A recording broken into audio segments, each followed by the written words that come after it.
Welcome to The Explainer. Every business out there wants to grow, but what if the real secret isn't just about getting bigger? What if it's about getting smarter by building powerful relationships?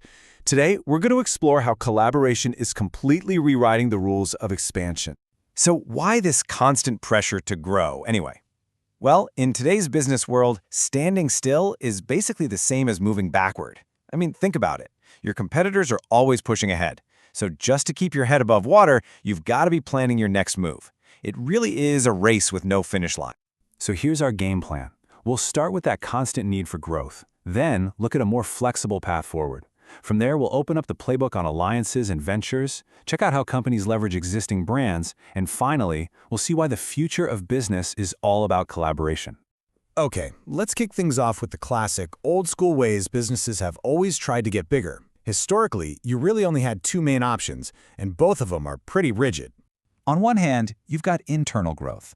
You know, the slow and steady approach. You take your profits, you reinvest them, and you expand organically. It's lower risk for sure, but man, it can take a long time.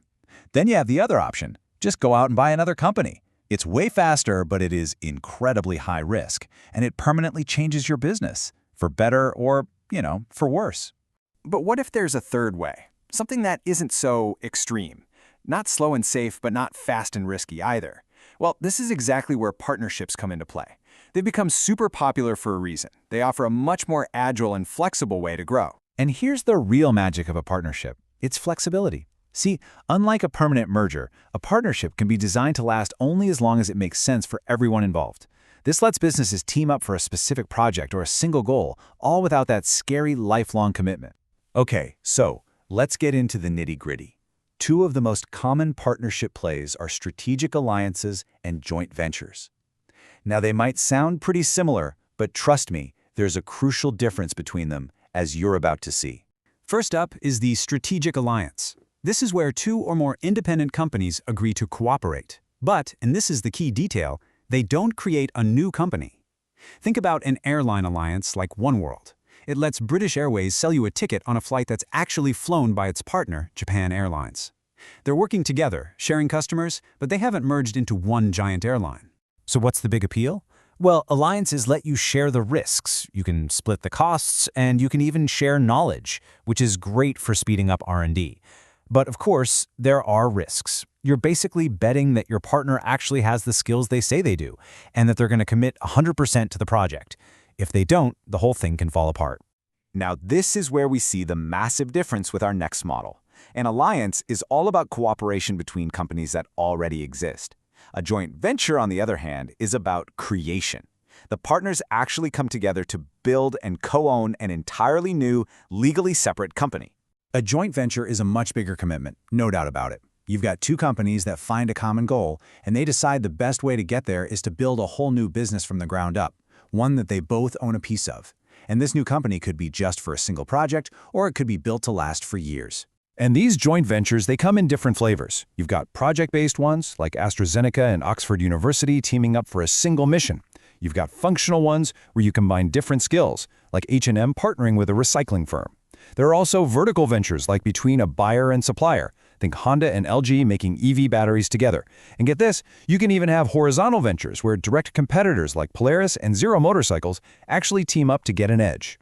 All right, let's shift gears. The next couple of strategies aren't about creating a new company from scratch. Instead, they're about growing your business by tapping into a brand that's already well-known and trusted by millions. First up is franchising. And this is a model we all recognize. I'm talking about brands like McDonald's or Starbucks.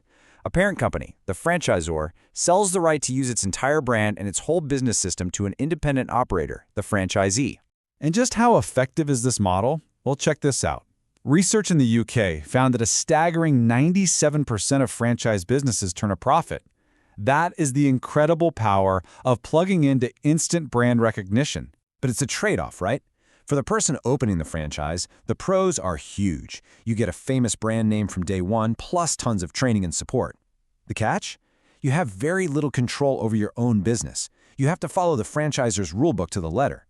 And the initial fee just to buy into the brand can be really high. Now, let's contrast that with licensing, because they're often confused. Think of it like this. Franchising is like being given the keys to the entire car, the brand, the engine, the operating manual, and a mechanic on call for support. Licensing, on the other hand, is just being allowed to use a single piece of that car, like the logo on the hood, or maybe one piece of patented tech, and there's no ongoing support included. Coca-Cola is the undisputed master of licensing. What it does is license its secret formula and that iconic brand to local bottling companies all over the world. So, as a customer, you'd never have a clue that your Coke was actually made by a separate, local company, because the licensing deal demands it's produced and packaged in the exact same way everywhere. That's how you get global scale with local production. Genius! So, after walking through all these different strategies, what's the big picture here? What's the main takeaway? I think it's this. In today's economy, smart collaboration is becoming just as powerful, if not more so, than sheer size. Let's just quickly retrace our journey. We started with this basic truth. Businesses have to grow just to survive. Then we saw how the traditional paths can be too rigid or way too risky. That's what opened the door for the flexible, modern alternative of partnerships. And it all leads to one powerful idea.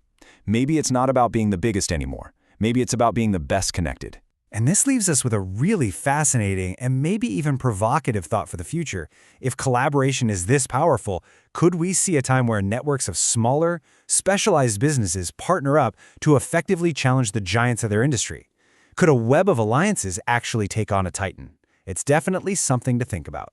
And that's our look at growing in partnerships. The business world is always changing, and the ability to build these smart, flexible collaborations might just be the most valuable skill a company can have today. Thanks for watching The Explainer.